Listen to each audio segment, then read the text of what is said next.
ఈ సభలో అన్ని కెమెరాలు ఉన్నాయి. ఈ కెమెరాలలో వారు వ్యవహరించిన తీరు మొత్తం రికార్డ్ అయింది. ఈ అన్ని ఆధారాలను ఈరోజు ఈ సభ ద్వారా మోషన్ మూవ్ చేసి లెజిస్లేటివ్ అఫైర్స్ మినిస్టర్ ఆ ఎథిక్స్ కమిటీకి మీరు రెఫర్ చేసి ఎథిక్స్ కమిటీ ఇచ్చే రికమెండేషన్స్ మీద పాడి కౌశిక్ రెడ్డి గారి మీద చర్యలు తీసుకోవాల్సిందిగా ఆ కమిటీని కూడా, ఇప్పుడు కమిటీ లేదని వారు చెప్పారు, సమయానికి బాగా గుర్తు చేశారు అధ్యక్ష.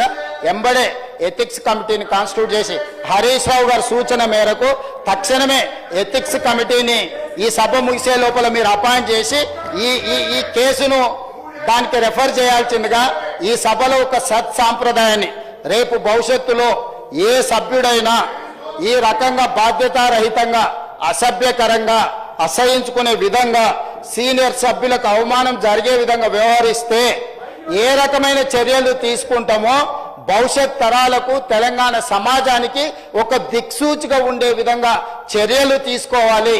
దయచేసి మళ్ళొక్కసారి నేను తమరికి విజ్ఞప్తి చేస్తున్న అధ్యక్ష సభా నాయకుడిగా బీఆర్ఎస్ శాసనసభ్యులు సీట్లలో కూర్చొని సహకరిస్తే తమరి విజ్ఞప్తి మేరకు సభలో కొనసాగించండి.